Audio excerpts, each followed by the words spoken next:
దేవుని నామమునకు మహిమ కలుగుగాక. మళ్ళీ ఇవాళ హెబ్రీయులకు రాసిన పత్రిక 2వ అధ్యాయము 3వ వచనం నుంచి మనం ధ్యానించుకుందాము. ఇంత గొప్ప రక్షణను మనము నిర్లక్ష్యం చేసిన ఎడల ఎలాగూ తప్పించుకుందాము? అట్టి రక్షణ ప్రభు బోధించుట చేత ఆరంభమై దేవుడు తన చిత్తానుసారంగా సూచక క్రియల చేతను, మహత్కార్యముల చేతను, నానా విధములైన అద్భుతముల చేతను, వివిధములైన పరిశుద్ధాత్మ వరములను అనుగ్రహించుట చేతను వారితో కూడా సాక్ష్యమిచ్చుచుండగా వినిన వారి చేత మనకు దృఢపరచబడెను. అయితే మనము స్టార్టింగ్ నుంచి ఓల్డ్ టెస్ట్మెంట్ ఆదికాండం నుంచి మనం కొంచెం ధ్యానించుకుంటూ వస్తున్నాం కదా. ఆ అన్ని అధ్యాయాల్లో యేసుక్రీస్తు బోధించడం దగ్గర నుంచే బోధ అనేది స్టార్ట్ అయింది. అయితే మోషే 10 ఆజ్ఞలు రాయించుకొని యెహోవాతో తీసుకొని వచ్చాడు.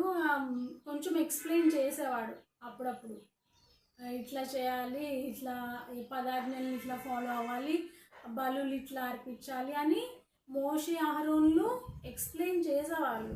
కానీ వాళ్ళెప్పుడు ప్రభు బోధించిన విధానంలో రక్షణ గురించి ఇట్లాంటివి వాళ్ళెప్పుడు బోధించలేదు. Only Jesus Christ had started speaking about salvation అనే వర్డ్ని యేసుక్రీస్తే ఫస్ట్ ప్రచురపరచడం మొదలుపెట్టారన్నమాట. అయితే ఇంత గొప్ప రక్షణను మనము నిర్లక్ష్యం చేసిన ఎలాగూ తప్పించుకుందాము అంటే, నిర్లక్ష్యం చేస్తే మనం తప్పించుకోలేము అని ఇండైరెక్ట్గా అపోస్తలుడైన పౌలు హెబ్రీయుల సంఘాలకి హెచ్చరిస్తూ ఉన్నారన్నమాట. ఈ యొక్క రక్షణను మనం నిర్లక్ష్యం చేయకూడదు అని హెచ్చరిస్తూ ఉన్నారన్నమాట. అయితే ఈ యొక్క రక్షణ ఎక్కడి నుంచి స్టార్ట్ అయింది? ప్రభు బోధించుట చేత ఆరంభమై దేవుడు తన చిత్తానుసారంగా సూచక్రియలు, మహత్కార్యములు, నానా విధమైన అద్భుతముల చేతను, వివిధములైన పరిశుద్ధాత్మ వరములను అనుగ్రహించుట చేత అవి ఇంకా చక్కగా వినిన వారి చేత మనకు దృఢపరచబడ్డది రక్షణ గురించి. ఓకే, రక్షణ అంటే సాల్వేషన్ అన్నమాట. నమ్మి బాప్తిసం పొంది ఏమైతే వెంటనే రక్షణ నమ్మాలి. ఫస్ట్ యేసుక్రీస్తున్నాడని, తర్వాత బాప్తిసం పొందితే రక్షణ. నమ్మి బాప్తిసం పొందిన వెంటనే రక్షణ దొరుకుతుంది అన్నమాట. ఇంత ఈజీ రక్షణ అన్నమాట. అయితే సాల్వేషన్ పొందడం మనం నిర్లక్ష్యం చేయకూడదు అని అపోస్తలుడైన పౌలు హెబ్రీయుల పత్రికల్లో రాసిన పత్రికల్లో హెచ్చరిస్తూ ఉన్నారన్నమాట. అయితే కొంతమంది ఆ యొక్క రక్షణ గురించి ప్రచురం చేయబడతా ఉంటే అపహసిస్తూ ఉంటారు. కొంతమంది అవాయిడ్ చేయడానికి ట్రై చేస్తూ ఉంటారు.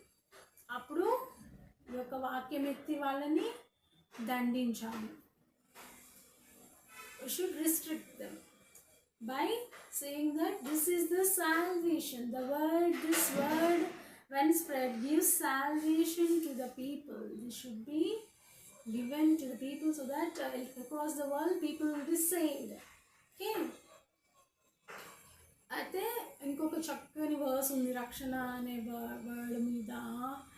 ఒక్క ఆత్మ రక్షించబడితే చాలు అంటే, ఏక పరిశుద్ధులు అందరూ అప్పట్లో శిష్యులు యేసుక్రీస్తుతో పాటు, తర్వాత యేసుక్రీస్తు చనిపోయిన తర్వాత వీళ్ళందరూ బోధిస్తా మధ్యలో వాళ్ళకి ఏమనుకున్నారు?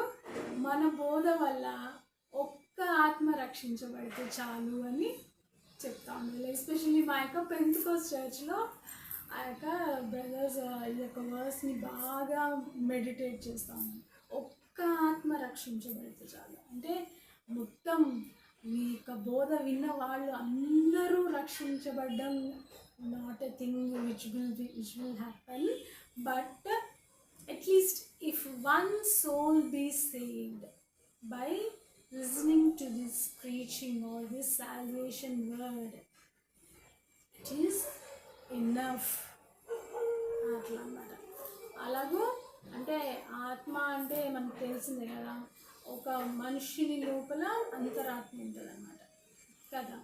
ఆ యొక్క అంతరాత్మని మనం రక్షించగలిగితే చాలు, ఆత్మని ఒక్క ఆత్మ అయినా రక్షించబడితే చాలు అని పట్టుబట్టి బోధిస్తూ ఉంటారు గొప్ప గొప్ప బోధకులు.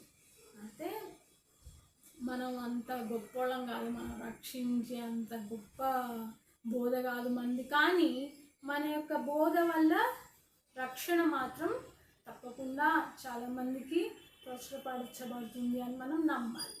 నమ్మి బాప్తిసం పొందితే రక్షణ అట్లా అన్నమాట. అయితే ఆ యొక్క బోధను, రక్షణ గురించిన బోధను ప్రభు మొదట ఆరంభించాలన్నమాట. అయితే మనం ఒక పాట పాడుకుందాం. ఇప్పుడు